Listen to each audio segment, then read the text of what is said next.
Time for convening having arrived. The Senate will come to order. Would ask unauthorized visitors to exit chamber at this time, and the Senate will come to order. Chair recognizes the very distinguished Rules Chairman, the Senator from the 53rd.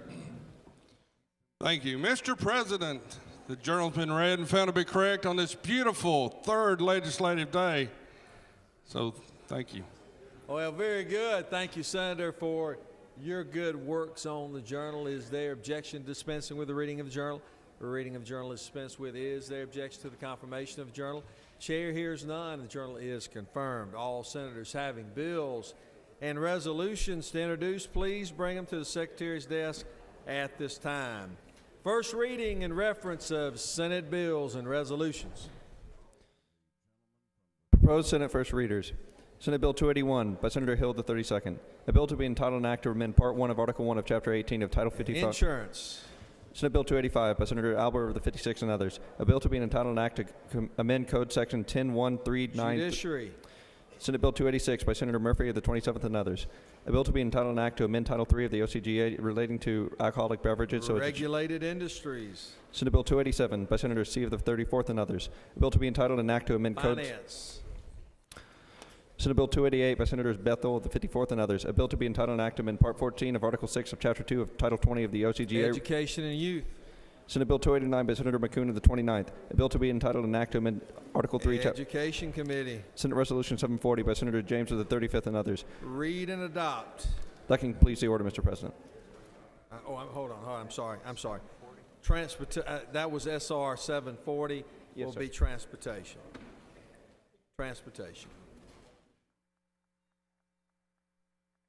That completes the order, Mr. President.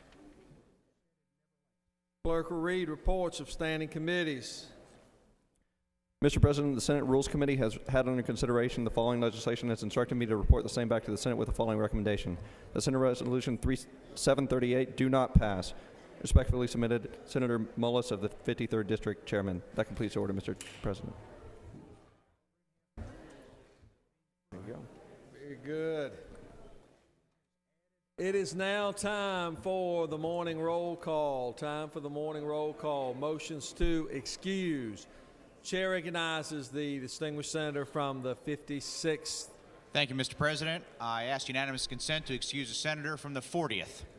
40th, without objection, the senator from the 40th will be excused. Chair recognizes the very lovely senator from the 34th in her yellow jacket today. Thank you, Mr. President. I ask for unanimous consent to excuse the senator from the 36th. She is en route.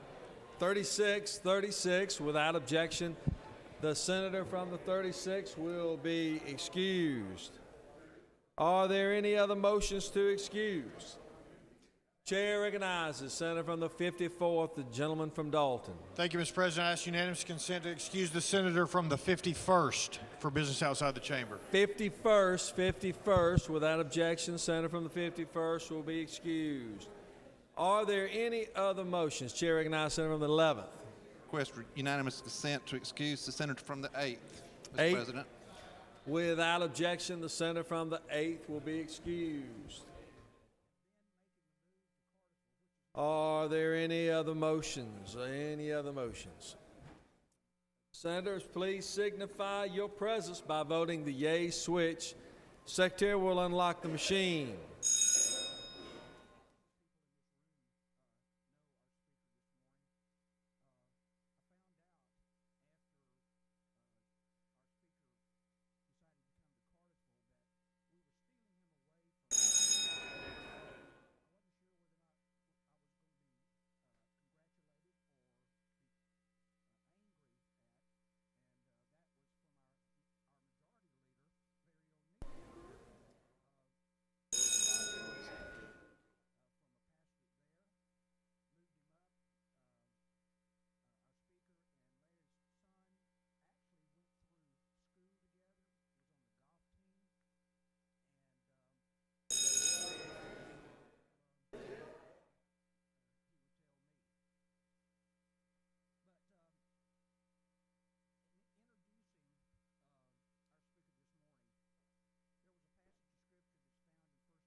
It is now time for our morning devotion. Would ask that the Senate prepare itself for our morning devotion. It's doorkeepers, if you would secure the chamber at this time. It is now my distinct honor to recognize the senator from the 49th for the purpose of leading us in our pledge and introducing our chaplain of the day. Senator. Thank you, Mr. President.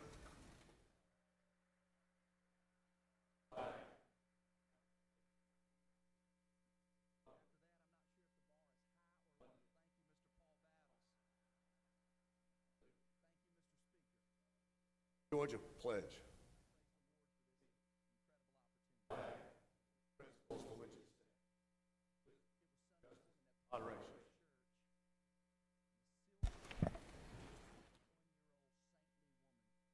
Thank you, Mr. President.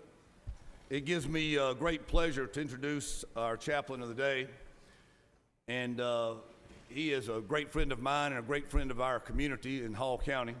He's here today with his beautiful wife, Osie, his lovely daughter, Macy, her boyfriend, Trey, his son, Micah, and his beautiful girlfriend, Eliza. And they have one additional son, that's Matthew. He's not with us today, but we want to thank y'all for being here in the Senate chambers with us. Thank you very much. Go ahead. Dr. Bart McMillan graduated from East Texas Baptist, Southwestern Baptist Theological Seminary, and has a PhD in psychology from Wesleyan University. He founded and operates Life Lessons Ministry. He's an author. He is a pastor. He is a servant of his fellow man. He's an avid outdoorsman. But most importantly, he is a father and a husband. It gives me great pride to introduce my good friend, Bart McMillan. Thank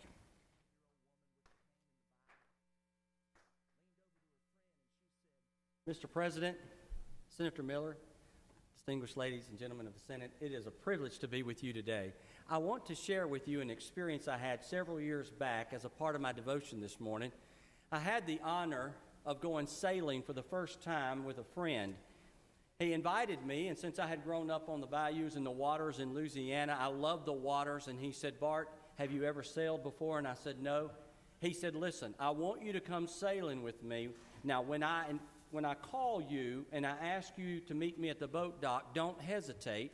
Timing is important. Please don't back out because I will call you at a specific time." It was a late one October evening, nearly midnight, when my phone rang, and George said, "It's time." I said, "What?" He said, "This is the time to go sailing." So I met him at his boat dock. I said, "George, on the way here, I heard there's a terrible storm coming." He smiled and said, "Yes, I know." I said, "Uh-oh." We get out into his boat. He had a beautiful, huge sailboat, and we go out into Lake Conroe there in central Texas. And as we get out there, you could see the storm and the lightning from a distance, and you could feel the thunder in your chest. And I'm on this boat, and I said, "George, what about this steel beam going up into the sky?" He said, "Don't worry about it." The waves were picking up. They were 2 to 3 foot waves at first, and then 4 to 6 foot waves. The boat was crashing from side to side. I was getting nervous. I kept asking him, "Are we going to be okay?" And he said, "Absolutely." And he began to give me instructions, yelling out instructions. I didn't know what they meant, but I just tried to do something. By this time, the wind was whipping up really, really hard. The boat was crashing from side to side. He told me to crank up the center sail, and I did. And about the time I get the sail to the top, whoosh, that sail fills up with wind. The boat lifts to one side, and we are flying across the stormy water. It was amazing. Of course, I'm cranking that sail to go higher and higher, and I'm thinking, I'm going to die. I'm going to die. I'm going to die. And George is just in the back of the boat steering and smiling the whole time. That boat began to crash forward with a great speed, and we were cutting through those waves. The storm was getting closer and closer, and George yells to me, "Go to the pulpit." I said, "What? Go to the pulpit." I said, "I can pray right here." He said, no, go to the pulpit. So I go to the very front of the boat. That's the part that's called the pulpit. And that boat began to launch out of the water about 20 feet off the water. It was amazing. It would come crashing down into the water, and I thought, well, if I'm going to die, I'm going to go out having fun. So I got into it. And all of a sudden, amidst all this going on, the lightning and the thunder and the boat crashing, something happened. It became complete. See, the sail was still straining. The boat was still listing over. The waves were still 6-foot waves, but something amazing happened. And I looked at George, and I'm way in the front of the boat, a long ways away from him. And I could talk just as I'm talking to you now, and I said, what happened? He said, this is what I wanted you to experience. And I said, what is it? And he said, it's the peace in the midst of a storm. And I said, wow. But why did we have to go out into the storm? He looked at me and said, huh? He said, that's the only way you can enjoy the peace. And I have found in life that we're all the same. We all have different storms in our life, emotionally, mentally, physically, spiritually, financially, relationally. We all have storms.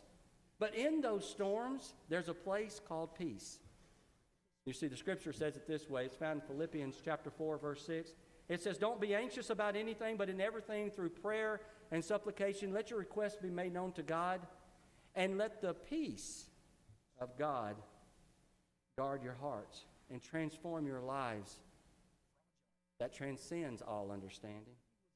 That's my prayer for you today. Will you join me as we pray together? Let's pray. Father in heaven, what a joy and a privilege it is to know that in our lives, no matter what comes our way, no matter if we volitionally take the time to go out into a storm, you're with us. Your peace is there for us. I pray this. I pray for wisdom, knowledge. I pray for this Senate House that will make decisions and seek your wisdom in your ways, that will need you, Father, to give us guidance for what we cannot see, what we certainly cannot endure. And Father, I pray for peace today. Peace that passes all understanding. I pray this in the name of Jesus. Do y'all see why I love Bart McMillan? I'd like to also recognize Darrell and Garrett Wiley in our gallery.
about you? Good. Were you an exhibition?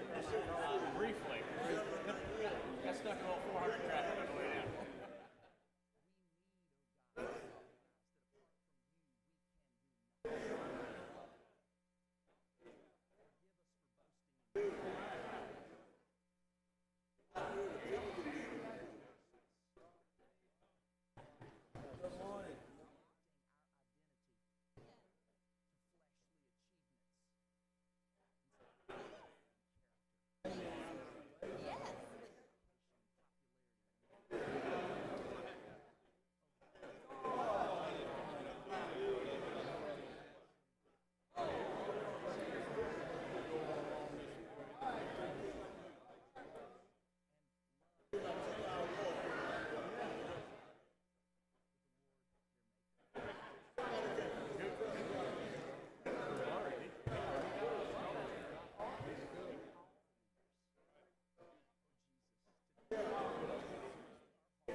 Are there any unanimous consents?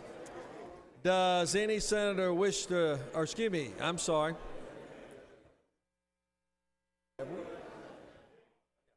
Any senator wish to rise on a point of personal privilege?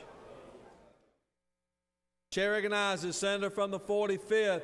Please give the senator from the 45th, gentlelady from Gwinnett, your attention.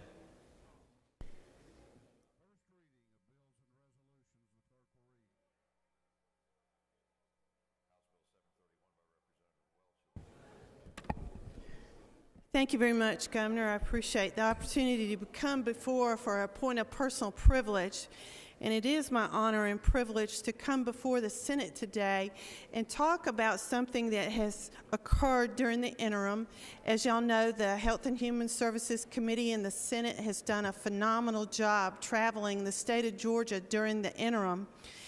And one of the things that we have focused on is the issue of Alzheimer's and related dementia. Alzheimer's and related dementia. And we have literally crossed the state. We have had approximately 20 meetings. We have a committee that was formed by the statewide Alzheimer's plan, which y'all were so generous and grateful and knowledgeable to pass last year, where we have gone throughout South Georgia, Southwest Georgia. We had a huge meeting in Macon where we had over 200 folks. And these folks are advocates, researchers, teachers, physicians, loved ones, family members who specifically are interested in dementia-related issues. I have an amazing fact to tell you, just an amazing fact, and I hope you can remember it. 10,000 baby boomers every day in the United States turn 65 years old. So that means today 10,000 people will turn 65 years old. That is a phenomenal number. And even if you're not interested in those folks and you're interested in the physical states, the physical part of every state, the money that is generated in every state, you know that that phenomenal number is going to have repercussions on every state's budget. But every day, 10,000 people turn 65 years and older. Unfortunately, people think that Alzheimer's is an old people's disease, that when you're 80 years old, you get Alzheimer's. Unfortunately, that's not true. People have Alzheimer's are diagnosed earlier than ever. We had people testify on our committee that are 50 and 53 years old. I had a PhD person who testified from the Center for Disease, a doctor who had a PhD. She was 53 years old. She traveled the world investigating communicable diseases and waterborne illnesses. She contracted the disease, and unfortunately now she's having to be taken care of, 53 years old. So with this committee that has traveled the state, we have two bills that are going to be our keystone pieces of legislation this year. One of them is a data registry so that we actually know the number of people in the state of Georgia that are suffering from Alzheimer's and related neurological diseases. This data plan will be registered in the Department of Public Health. We develop statistics. We know what's happening in the rural areas. We know what's happening in suburban. We know what's happening in the urban area. And the most important thing is delivering community-based services so that people can stay in their home, and we're helping families across the state of Georgia take care of their loved ones. If you've ever seen a family devastated by Alzheimer's, you will never, ever forget the tragic consequences of having to watch a person debilitate over 5 and 10 years, not over a year, but over 5 and 10 years where you're having to take care of that loved one. It is a tragic, tragic illness.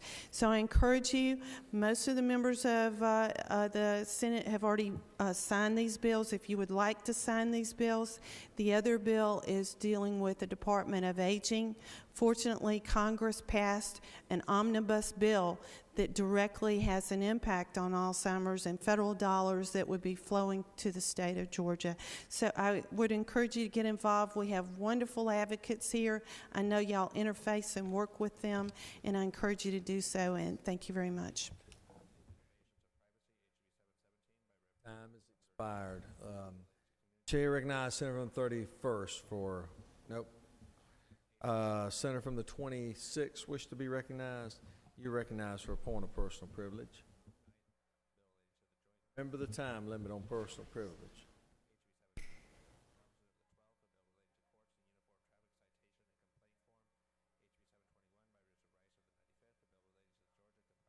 Morning, members of the Senate. I'd like to get your attention for one reason only.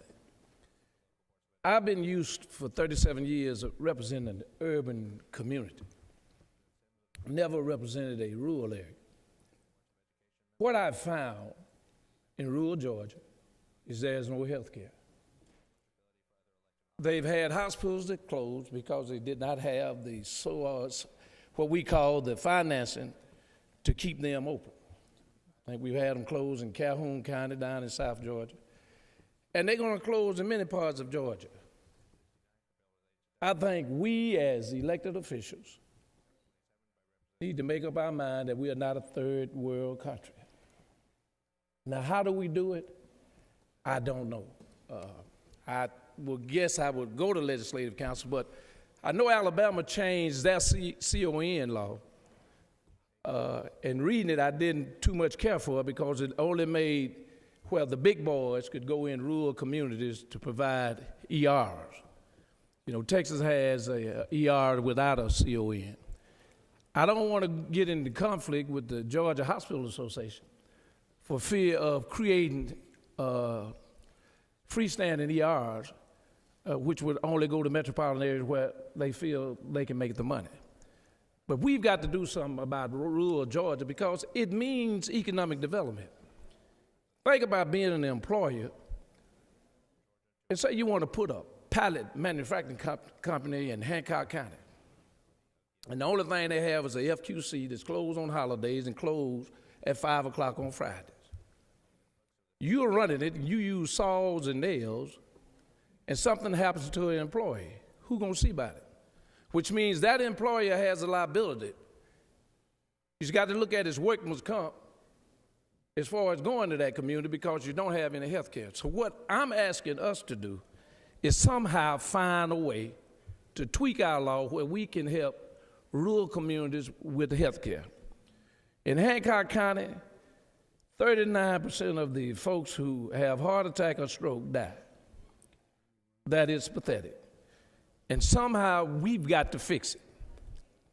Not as a partisan issue, not as Republicans or Democrats, but as an issue that deals with people. And I think we have the capacity to do that. And I will be meeting with a lot of you talking about it because I think that is what we've got to do in this state. And it is only because I've had the opportunity now to represent these rural communities and find out many of the problems that they have. Thank you, Mr. Lieutenant Governor. Chair recognizes Senator from the 10th for a point of personal privilege.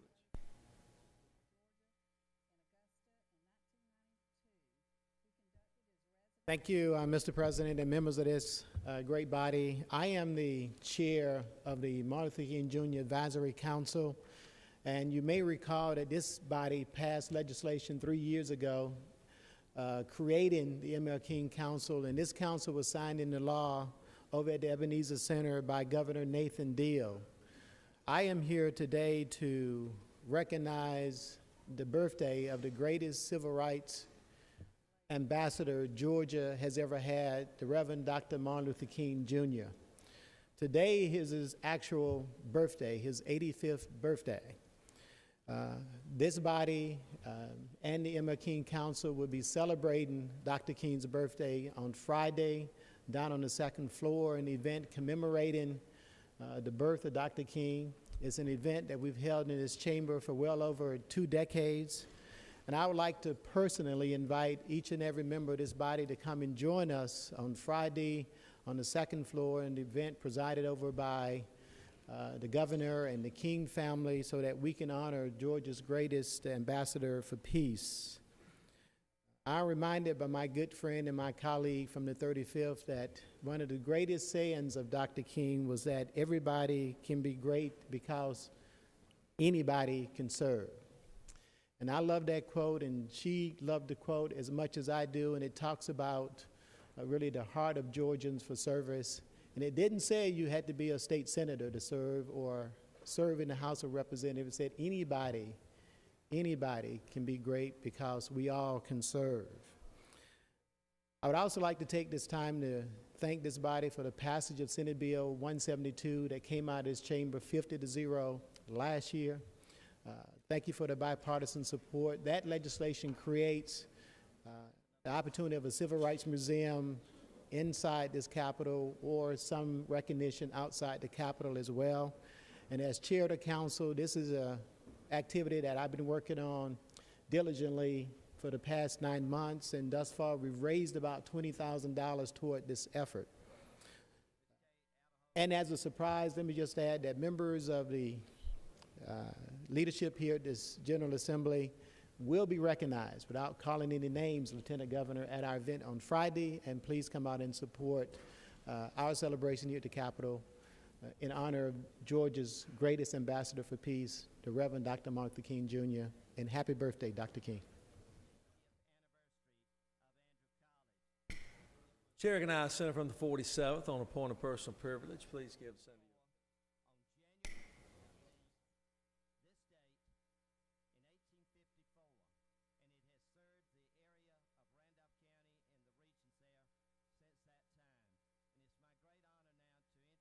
Thank you, Mr. President.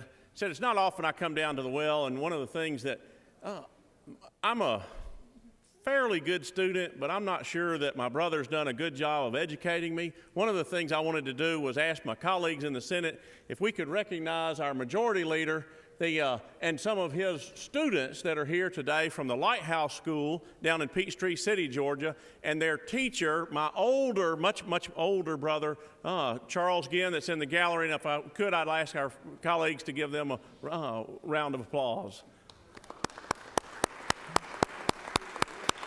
Thank you, Mr. President.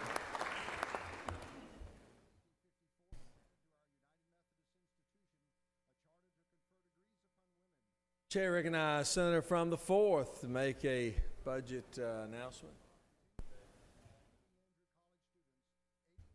Ladies and gentlemen of the Senate, just wanted to remind you that the governor, after he makes his State of the State address, the Senate Budget and Evaluation Office has purchased a governor's budget binder for both the amended and the 2015 budget, one book for each senator. But you'll need to go to the budget office over in the CLOB and actually sign for it so that we ensure that everybody gets it. But it's your own document and to keep. But if you want it, then anytime after the governor completes his speech, if you go over to SBEO and pick it up and sign for it, don't send a staff member. You need to go yourself. Thank you.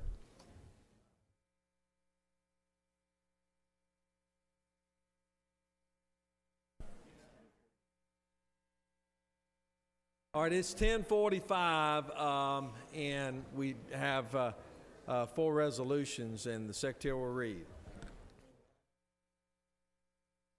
Senate Resolution 739 by Senator Hill, the 32nd. A resolution to commend the nation of Israel for its cordial and mutually beneficial relationship with the United States and with the state of Georgia and for other purposes. That completes the order, Is there objection to adoption of the resolution? The chair hears none, and the resolution is adopted. Senate Resolution number 741 by Senator Alberts of the 56th. A resolution expressing support for the state of Israel and for other purposes. That completes the order, Mr. President. Is there objection to adoption of the resolution? Chair hears none, the resolution is adopted. Senate Resolution 742 by Senator Heath of the 31st. A resolution recognizing January 16, 2014 as Sportsman's and Coastal Day at the Capitol and for other purposes. Is there objection to adoption of the resolution? Chair is none, and the resolution is adopted. Senate Resolution 743 by Senator Hill IV, a resolution honoring the life and memory of Homer Lee Wallace and for other purposes. That completes the order, Mr. Is there President. objection to adoption of the resolution? Chair is none, and the resolution is adopted. Chair recognizes the senator from the 4th to present the Doctor of the Day. Thank you, Mr. President. Our Doctor of the Day has been here before. He's a past president of the Medical Association of Georgia. He's a family practitioner down in Brooklet, Georgia, down in Bullock County. UGA grad, went to UGA on a baseball scholarship, graduated from MCG, did his residency over in Columbus. Has been a family practitioner down there and does a great job. He's even been known to do a few house calls. He's a great guy, Dr. Scott Bulkey. Well, thank you, Senator Hill. It's a pleasure to be here. The best part of what I do in a small town, and Senator Hill knows this, is the relationships I have with my patients. I know Senator Carter gets some of my prescriptions in his pharmacy, so it's what we do in a small town is take care of the folks, which has just been a pleasure. So I'm doing my part to come up here, and I enjoy it. So please, if you need anything, let me know. And thank you very much.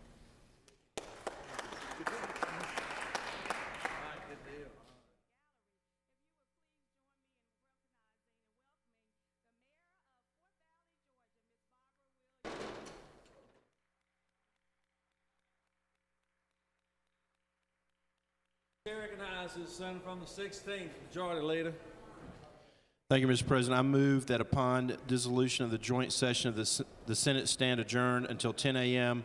Thursday, January 16th.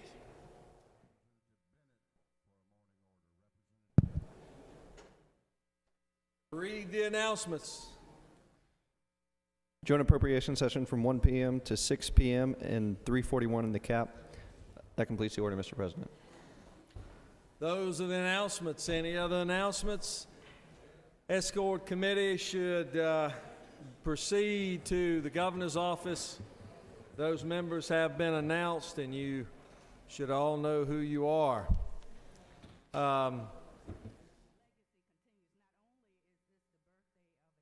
The majority leaders move that we stand adjourned until 10 a.m. tomorrow morning. Or, excuse me, yeah. We're going to suspend and until after that. So all those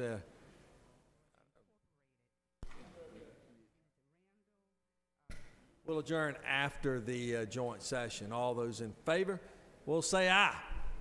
All those opposed, no. A weak no, and the ayes clearly have it. And would ask that everyone prepare to move to back of the chamber and prepare to be escorted over to the house for our joint session.